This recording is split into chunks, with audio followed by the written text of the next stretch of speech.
অনেক দাদাভাই এবং অনেক দিদিভাইদের আমি দেখেছি এবং তারা প্র্যাকটিক্যাল আমার কাছেও এসেছে বা অনেকে বাই মেসেঞ্জারও জিজ্ঞাসা করেছে ব্যাংক সেট আপটা কী করবো, আমার ব্যাংক সেট আপটা কেন হচ্ছে না। বিশেষ করে ম্যাক্সিমাম বন্ধুরা যেই ভুলটা করে সেটা বিজনেস টাইপে গিয়ে ইন্ডিভিজুয়াল জায়গায় বিজনেস কর্পোরেশন থেকে প্রাইভেট কর্পোরেশন বিভিন্ন রকম গভর্নমেন্ট জব এরকম কিছু সেট আপ দেয়, পরবর্তীতে আর ব্যাংক সেট আপটা করে না, করতে পারে না।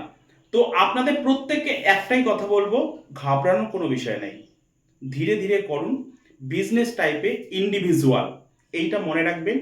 আপনার ডকুমেন্টসে যে নাম আছে সেম স্পেলিং দিয়ে আপনি আপনার নাম টাইটেল লিখবেন, ব্যাংকের সুইফট কোড অ্যাকাউন্ট নাম্বার অবশ্যই দিয়ে ট্যাক্স ইনফরমেশন ফিল করলেই ব্যাংক সেট আপ কমপ্লিট হয়ে যায়। আপনি যদি বুঝতে না পারেন ইউটিউবে অজস্র ভিডিও আছে, সেখান থেকে দেখে নিন অথবা আমার ইনবক্সে আপনি নক করতে পারেন, তবে ভুল করবেন না। আর ভুল করার কোনো ব্যাপারই নেই।